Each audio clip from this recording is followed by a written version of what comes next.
Today we will be reading The Wolf's Chicken Stew, written by Kiko Kaza and read by third graders Michaela Bowman, Summer Ackerman, Aiden Christ, Ivy Rister, and Olivia Brock.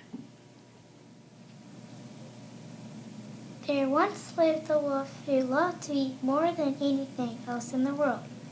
As soon as he finished one meal, he began to think of the next.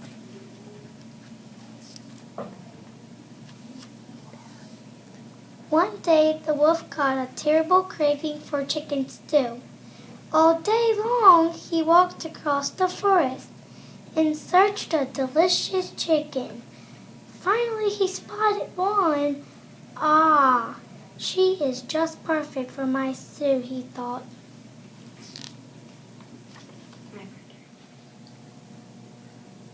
The wolf crept closer, but just as he was about to grab his prey, he had another idea. If there was just some way to fatten this bird a little more, he thought, there would be all this more stew for me. So the wolf ran home to his kitchen and began to cook. First, he made 100 scrumptious pancakes. Then, late at night, he left them on the chicken's porch. "Eat well, my pretty chicken," he cried. "Get nice and fat for my stew." The next night, he brought 100 scrumptious donuts. "Eat well, my pretty chicken," he cried. "Get nice and fat for my stew." And on the next night, he brought a scrumptious cake weighing 100 pounds. "Eat well, my pretty chicken," he cried.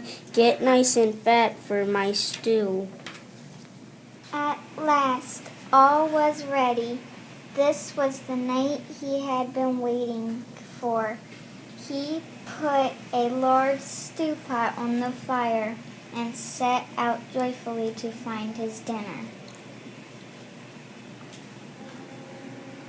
The chicken must be fat as a balloon by now, he thought. Let's see. But as he peeked into the chicken's house, the door opened suddenly, and the chicken screeched, "Oh, so it must be you, Mr. Wolf." Children, look, the pancakes and the donuts and that scrumptious cake, they weren't from Santa Claus. All those presents were from Uncle Wolf.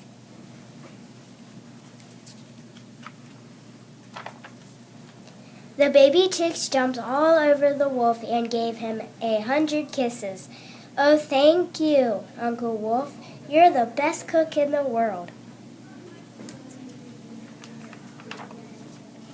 Uncle Wolf didn't have chicken stew that night, but Mrs. Chicken fixed him a nice dinner anyway. "Aw, shucks," he thought as he walked home. "Maybe tomorrow I'll bake the little critters 100 scrumptious cookies."